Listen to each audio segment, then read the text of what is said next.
किशोरवयीन मुलांमध्ये मोबाईल वापराचे मोठे आकर्षण आहे। एवढेच नाही तर मुलांमध्ये मोबाईलच्या वापराचे चांगले व वाईट परिणाम याबाबत जागरूकता येत असली तरी त्याचा मोह सुटत नसल्याचे दिसून येत आहे। मुलांना मोबाईलचा स्मार्ट वापर हवा आहे, त्याच वेळी मोबाईलच्या अतिरेकी वापराने शारीरिक व मानसिक दुष्परिणामांना सामोरे जावे लागत असल्याचे सर्वेक्षणातून दिसून आले आहे। विद्यार्थ्यांमध्ये मोबाईलचा मर्यादित व शहाणपणाचा वापर वाढत असल्याचे चित्र स्पष्ट झाले आहे।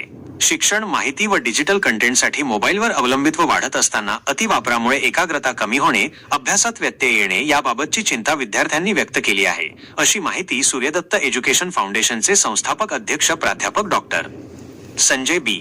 सोरडिया यांनी पत्रकार परिषदेत दिली। काही वर्षांपूर्वी शाळेच्या दप्तरात फक्त पुस्तके, वही, पेन्सिल इतकेच असायचे। आज त्या दप्तरात एक अदृश्य वस्तू कायम असते, ती म्हणजे मोबाईल। अभ्यास, मनोरंजन, माहिती, मित्रमैत्रिणींशी संवाद यासह इतर अनेक गोष्टी एका स्क्रीनवर उपलब्ध झाल्या आहेत।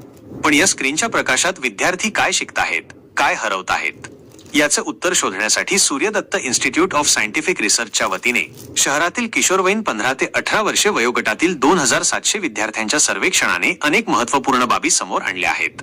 या संदर्भात पत्रकार परिषद घेऊन प्राध्यापक डॉक्टर संजय बी. चोरडिया यांनी माहिती दिली। यावेळी सूर्यदत्तच्या सहयोगी उपाध्यक्षा स्नेहल नवलाखा, मुख्य विकास अधिकारी Siddhant Chordia, Pune institute of applied टेक्नॉलॉजीचे प्राचार्य प्राध्यापक अजित शिंदे, सूर्यदत्त नॅशनल स्कूलच्या प्राचार्या डॉक्टर अनुपमा नेवरेकर, कला शिक्षक नेहा पवार, व्यवस्थापिका PR स्वप्नाली कोगजे आदी उपस्थित होते। 21 डिसेंबर रविवार 2025 रविवार रोजी मुलांकरता, पालकांकरता आम्ही असे ड्रॉइंग किंवा पेंटिंग कॉम्पिटिशन्स ठेवलेले आहेत।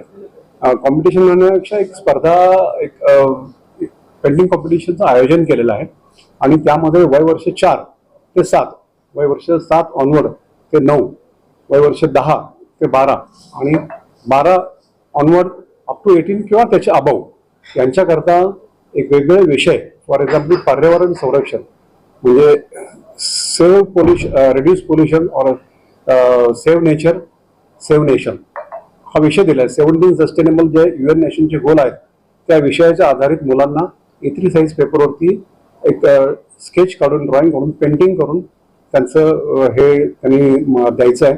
Expert committee will evaluate that आणि त्याच्यामध्ये आम्ही फर्स्ट, सेकंड, थर्ड असे प्राइजेस दिलेले आहेत। तसंच 7 ते 9च्या गटाच्या मुलांना वेगळे विषय, 9 ते 12च्या मुलांना वेगळे विषय, 12 ऑनवर्डच्या मुलांना त्यांचे अफर्मेशन्स काय, त्यांचे फ्युचर प्लॅन्स काय, त्यांना पुढे काय करायचं, त्यांना आज काय वाटतं, जगात काय चाललंय, त्यांना पुढे काय व्हायचं आहे, आपला बिझनेस करायचा आहे, नोकरी करायची आहे, कोणाला ह्या देशाला व्हिजिट करायची, कोणाला पुढे काय वडिलांबरोबर काम करायचं, जॉईंट फॅमिलीमध्ये राहायचं आहे, एकटं राहायचं, जे काही आज आहे कुठलाही विषय न देता इन जनरल तुझे अफर्मेशन्स काय, तुला आज काय वाटतं, हे आम्ही त्यांना A0 म्हणजे त्याच्यापेक्षा डबल साईजचा पेपर, मोठा पेपर देऊन आम्ही एक लाईफ सायकल म्हणजे वयवर्ष 4 till retirement how he wants to, म्हणजे त्याला आपलं आयुष्य कसं जगायचं त्याच्याबद्दल त्यांनी काय प्लॅन केलं, काय गोल सेट केले, काहींनी केले नसतील तर त्याला मार्गदर्शन केलं जाईल।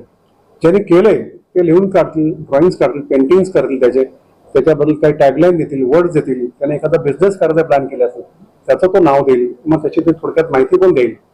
तर अशा प्रकारचं त्या मुलांना नेमकं काय करायचं, त्यांच्या मनात काय चाललं आहे हे आम्हाला त्यांच्याकडनं ड्रॉइंगच्या माध्यमातून, पेंटिंगच्या माध्यमातून आणि त्यांच्या आईवडिलांना देखील काय वाटतं हे त्यांच्या आईवडिलांना देखील आम्हाला त्याच्यामध्ये इन्व्हॉल्व करायचं आहे। आणि ही या कॉम्पिटिशनला फक्त 100 रुपये पर पार्टिसिपंट पर स्टुडंट फी आहे आणि 1 लाख रुपयाहून अधिक जास्त फर्स्ट, सेकंड, थर्ड 4ही ग्रुपमध्ये आमच्याकडे प्राइजेस आहेत।